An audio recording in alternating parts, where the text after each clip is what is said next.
understand your job and understand what's required.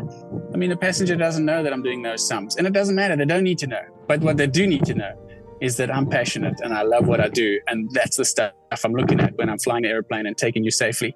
And the announcement tells you to look outside the window and you see the Helderberg and Table Mountain and Robben Island. It is beautiful. And I'm seeing it too, but I'm also running numbers. It's a game. It's something that I'm working on all the way down.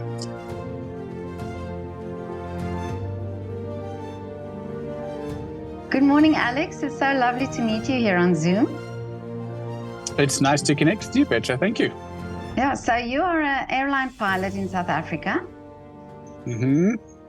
I'm also a Zoom aficionado like yourself, and it's wonderful to have this opportunity that despite you being in Vienna and me being in Langebaan, we can have a conversation about aviation and art. So you have tickled my interest already a moment ago. Okay. But yes, airline pilot on my second career as an airline pilot and third career as a pilot, but I'm sure we'll dig into it.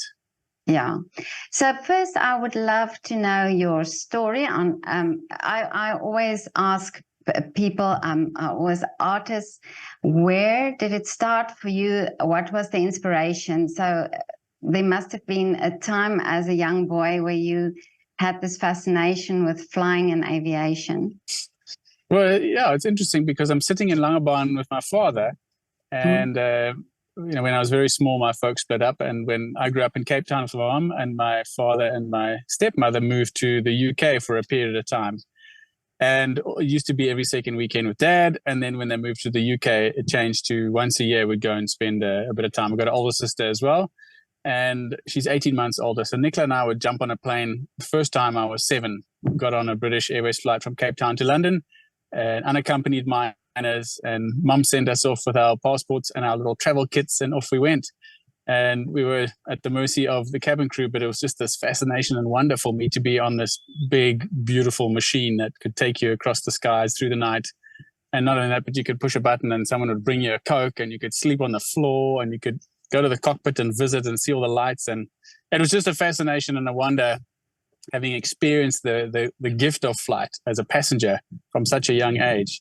And that Nicola and I did this together unaccompanied. You know, she was my big sister. She was 17 months older, so she was nearly 9 at the time. And I looked up to her, and we traveled. And that went on for a couple of years in a row. And later it was South African Airways. We flew as well. And so this would have been 1988, I think. 88 or 89 would have been the first trip. And then did several trips over the 5 years while my father and stepmother lived abroad. So that was the kickoff point.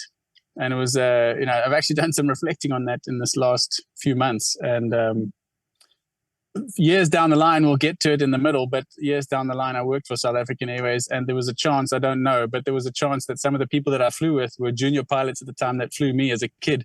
And I got to fly with these people in their 60s that may or may not have. I like to think that somewhere along the line, we crossed paths. Well, it's amazing that you said that for you there wasn't, it's not like your father was a pilot. So you had this experience of just flying. That experience just triggered the love for aviation for you.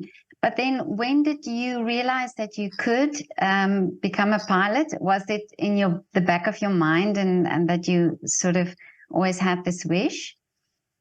Yeah, I'm sure it must have been there all along, but I can't consciously think of a specific time other than getting to teenage years when you start thinking about what's next.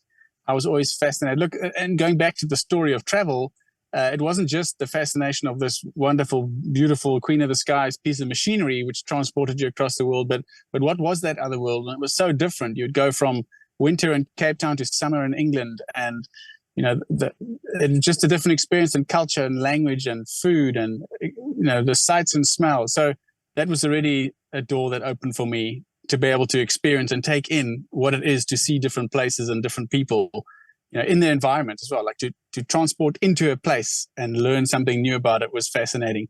But then as I got to become a teenager, you start thinking I was always fairly good at mathematics, and that was an interest of mine.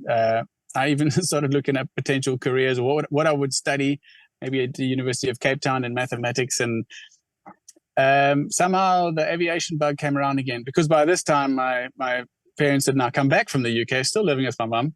And this is now the mid-90s in Cape Town.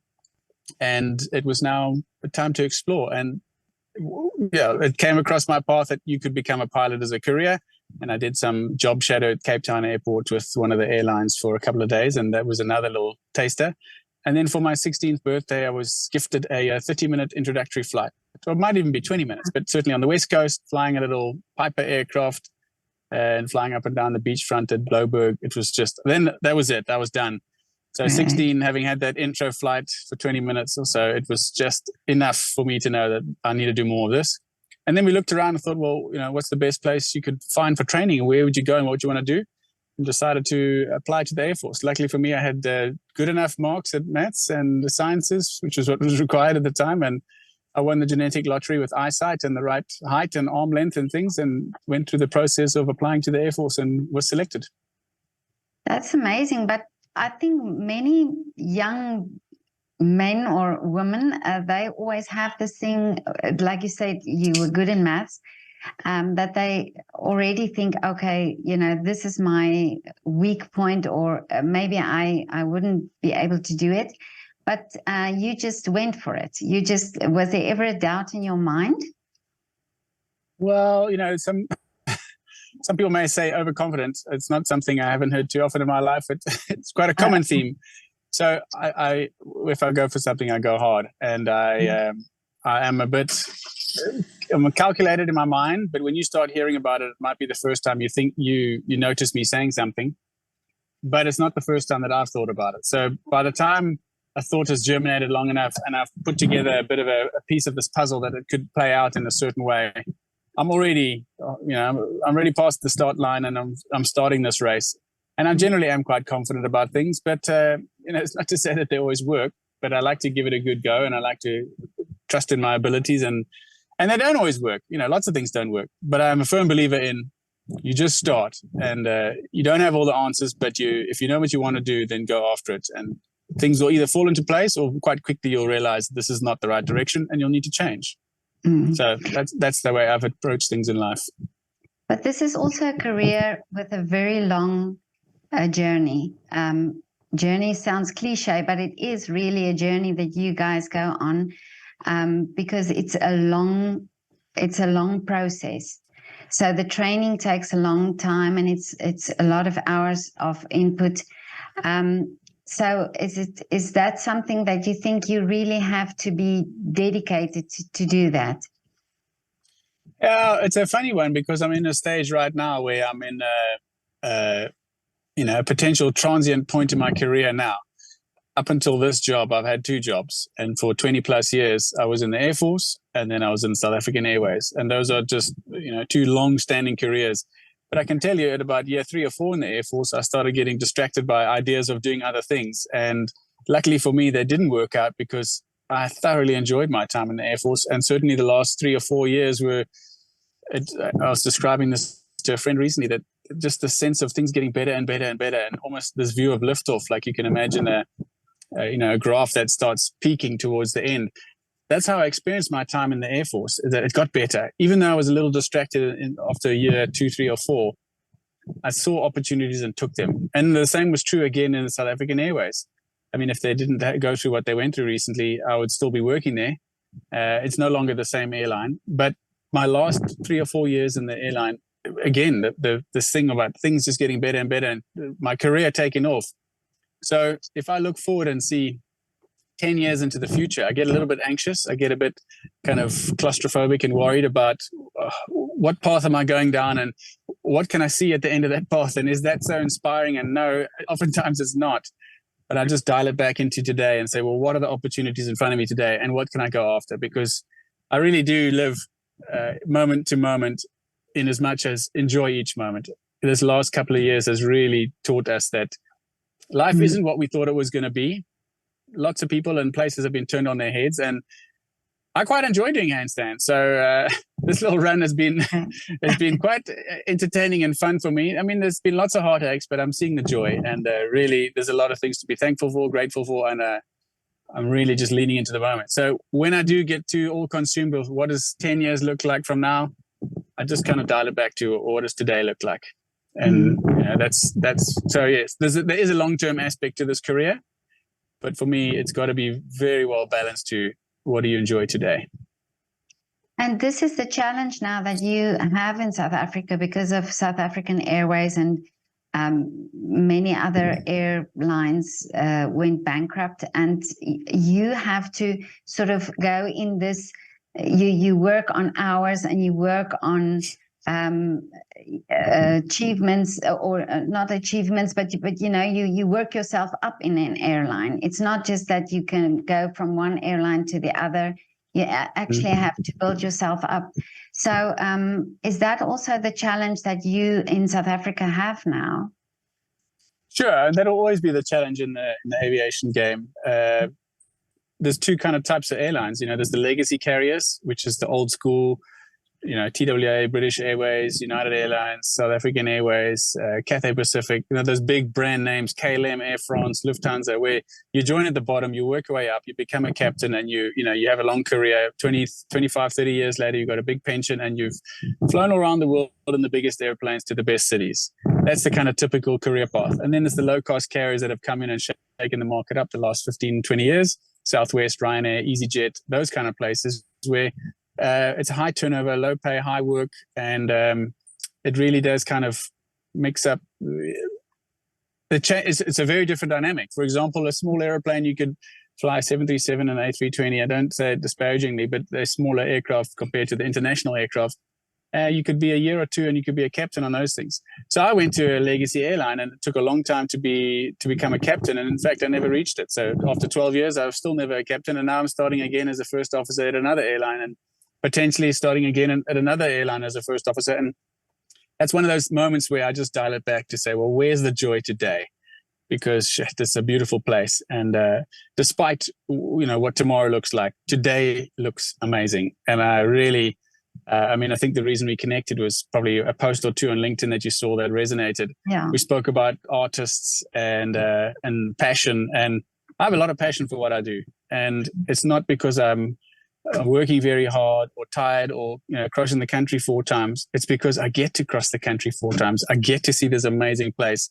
I get to fly in and out of Cape Town, one of the most spectacular departure arrivals in the world. I've been to a lot of countries. Cape Town remains one of the most spectacular places to come into land. We have a beautiful country. We've got wonderful crew who work with me, and the passengers are, I think they feed off that too. If you're seemingly having a good day at work, passengers are having a good day at work with you, and to see happy people, and it really is joyful. So I'm not getting lost in what is down the line. I'm really getting lost in what is beautiful today. Well, this is interesting that you talk about it in that way, because I was telling you also before that I can see absolutely a line between or a connection between pilots or aviation and art and musicians, for example. And people don't seem to get that or understand where I'm coming from. I get it. I can absolutely see, the passion, the dedication, and also this.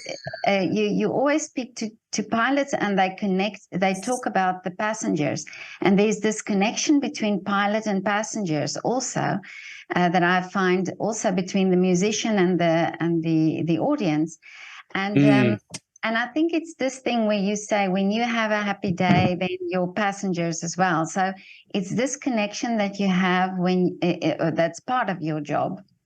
Well, I love it. I spent many years flying on a cargo fleet at South African Airways, and it was wonderful because I had a small family and I didn't work very much. And even if I did, I'd go to work at midnight and be home by sunrise once or twice a week. So freight only wants to move in one direction. It doesn't go up and down across the country several times like people do. So by nature, we flew at night and we didn't fly very often. And it gave me a great opportunity to spend with my boys. So spending the bulk of my time there, there was no passenger announcements. There was no passenger address. Then joining the international fleet, I was quite junior, and, the captain's prerogative to make announcements. So I haven't had a lot of experience with that, but certainly in the last couple of years, I've been running my podcast, and 125 episodes in, it's been such a joy because it really has resonated with a lot of people. It's a passion project for me. And I exactly like you, I try and find the similarities and the correlation between my guest and what I do.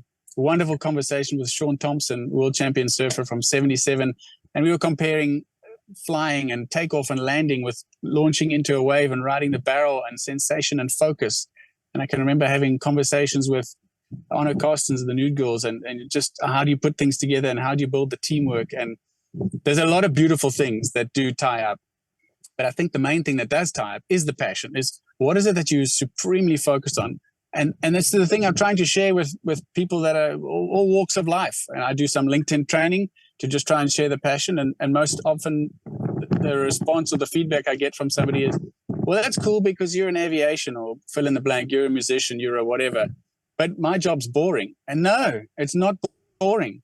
You've got your own set of interests and passions. And what are those details that you can bring out that people can see you're passionate? So let me give you a little example. Aviation is wonderful too. But coming into land into Cape Town, I'm flying at 33,000 feet. I need to plan my descent in my mind. I need to know what the descent looks like. There's a computer and it tells you everything. But from 33,000 feet, I need to be on left base at 3,000 feet. So I need to lose 30,000 feet, and it takes you about 3 miles per 1,000 feet. So that's 90 miles. But I've got a bit of a headwind, which will slow me down, which means I can go at 80 miles.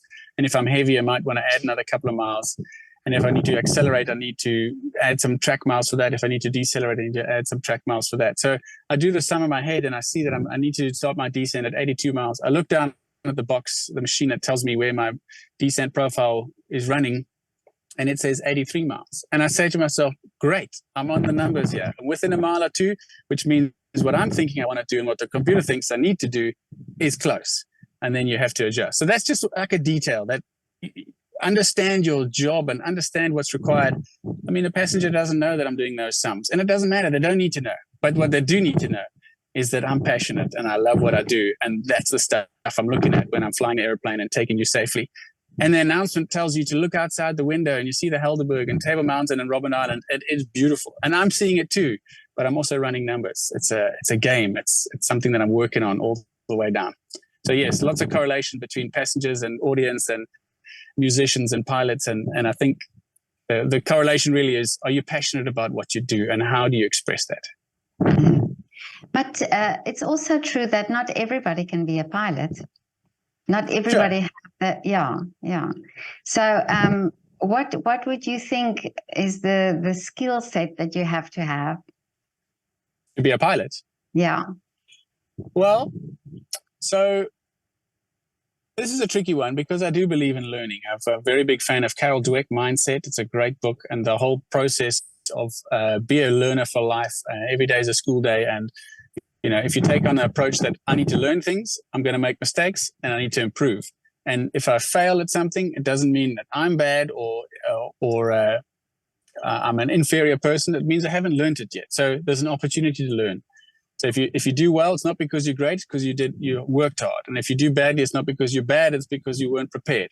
So that's a central theme of my life. However, there are some particular skills that maybe are easier for some than others. And maybe, in the aviation game, sciences, maths, understanding your space, your body, we're moving through the world in, time and space, and understanding, like I can point here and I know Cape Town's there and I know Saldanha's there and I know Joburg's there. I have that view of the world all the time. It's like I'm sitting in Google Maps looking down at the earth every time I move around, because it's 25 years of it now. So those kind of skills are very helpful to be a pilot, and understanding numbers and science and energy and momentum and, aerodynamics. Those are important skills. So, I mean, I lost a little bit of track at the end of the question. What would you say to someone who doesn't have the skills? Is that what you're trying to get at? No, I'm just trying to find to discuss that. That you have to have some sort of a talent as well, to be able to do this. Makes you think of another book about the talent myth, and it comes really with the I don't know.